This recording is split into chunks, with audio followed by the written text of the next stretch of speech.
Hey folks, welcome back to our Dice Tower preview. I'm Mark, and today we're taking a look at Fahza. Fahza is a self-published title. It's for 2 to 4 players, ages 13 and up, and games range anywhere from 90 to 120 minutes. It's been 2 years since we discovered we're not alone. The Fahza arrived in force, bringing their motherships, the Carrier, which is releasing drones to populate our planet, the Destroyer, which has decimated our military, and the Former, that is literally changing the landscape of our world, terraforming it to fit their needs. Our guerrilla band of survivors have been using tactics trying to defeat this formidable foe. However, the battle does not go well, but the winds of change are at hand. A rebel faction within the Fahza have decided they are unhappy with the direction this mission has taken, and are willing to help us out by leveraging their knowledge of the technology and these motherships. We still might win the day. Will you join the fight? Will you help us save the world?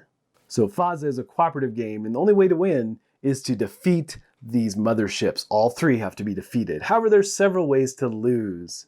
The orange cubes in the game represent drones, and if you get to a point where you can no longer place drones, you lose the game.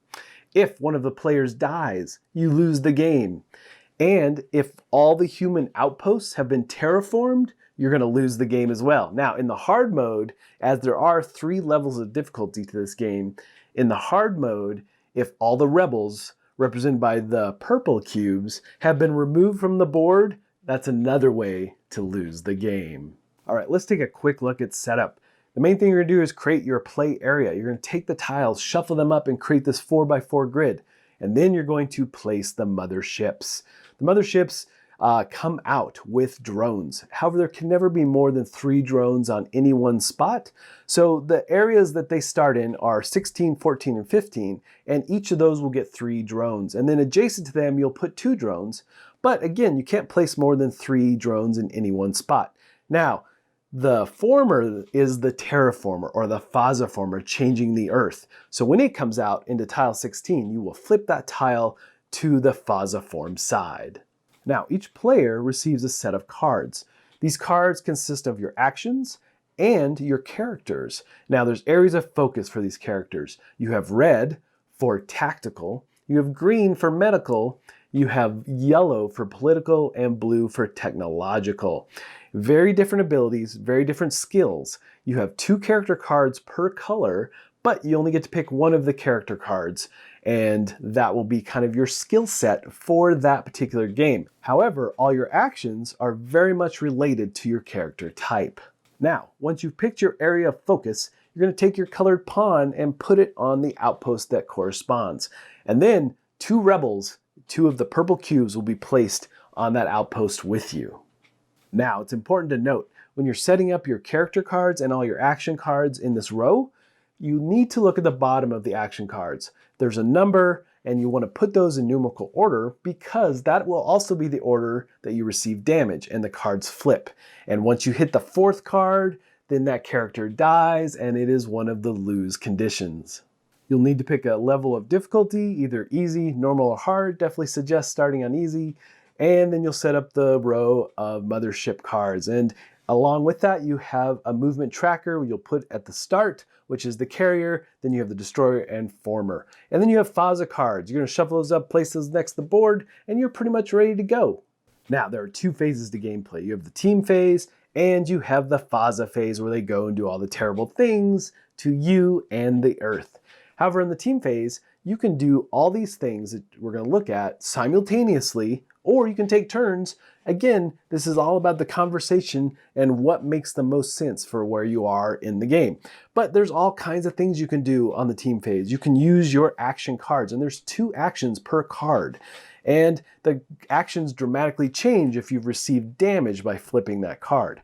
But you're going to be doing things like moving, you're going to be shooting and attacking, and things of that nature. But it's important to note that when you do move, you cannot move from a tile that has drones on it. You always have to deal with those drones first. So let's take a look at how you deal with these drones. If you're in a spot with drones, then you're going to roll that many dice. So 2 drones, you're going to roll 2 dice. And what you're looking for here is a 4 or higher to defeat them. 1, 2, or 3 will cause damage to you. Now, If you receive damage, then you flip over a card. However, if there are rebels in the spot with you, the rebels can absorb that damage, protecting you, and they're just removed from the board and put back to the supply. Now, if you defeat the drones, they don't go back to the supply yet. They actually go to your character card. You're collecting points. These points can be used in various ways. Sometimes you have skills and things that you use points for as well, but the main thing you're doing is recruiting more rebels. For every 2 points, or every 2 drones that you kill, you get to bring out a new rebel to one of the outposts. So it's a really critical thing to exchange those cubes frequently. Don't hang on to them because, again, you also don't want the pool of drones to run dry when drones need to come out. And yes, of course, there are ways to augment your dice rolls. Now, if you look at the board, there are colors and icons that match your particular area of focus for your character. If you're on one of those spots, you get +1 to all your rolls. And if you use an action card with like ray gun, you're going to augment your dice rolls further. And you can make those cumulative. You can add a couple ray guns if you want to get it like +2. So there's many ways to augment those dice rolls to help you out in these battles. Now, a lot of what you're going to be doing on the team phase is navigating the board, dealing with drones, then moving, trying to engage with the motherships. How do you engage with motherships? Well, you have to have your pawn there along with rebels, because you can command the rebels to attack and move. So once you command a rebel to attack, it moves inside the mothership. You do 1 rebel at a time. The mothership's health reduces by 1, and then you draw a Fahza card. These Fahza cards can have good things, but mostly are bad. Typically, drones will be dropped, so you'll have to deal with drones before you can attack again, but the Fahza can do all kinds of things. It can be an instant action, it can be a short action, or a long. The long actions are bad because you have to spend points collectively to get rid of that card, as it stays in play globally the entire game until you get rid of it. So the team phase comes to an end once all the players have done all their actions, performed all the things they want to do, bringing out rebels and so forth. Then we move to the Fahza phase. The Fahza, the motherships get to activate and move. Now, based on the number of players in the game will determine how many of these ships or how many times they get to activate. You have the movement tracker, which moves along the motherships, and these are in alphabetical order. So starting with the carrier, the main thing it's going to do is it's going to move and drop drones, move and drop drones. That's really what it's doing. And then the destroyer is all about getting rid of rebels. It's going to move to the nearest player and then kill rebels once it gets there. So it's particularly bad as well. And then the former is going to terraform or Fahza form the Earth, flipping over tiles as it goes. And what's important to note about those tiles that flip over, there are keywords. There are really bad things that happen if you end up on some of these tiles at the end of the team phase, damage to you and so forth. So these motherships are a formidable force, and you really need to weed them down, get them out of the game. However, when they do die, oh man, so the card flips, and there's more things that it continues to do in its smoldering ashes of the mothership. It's pretty terrible still. So you need to kill all these motherships as quickly as possible.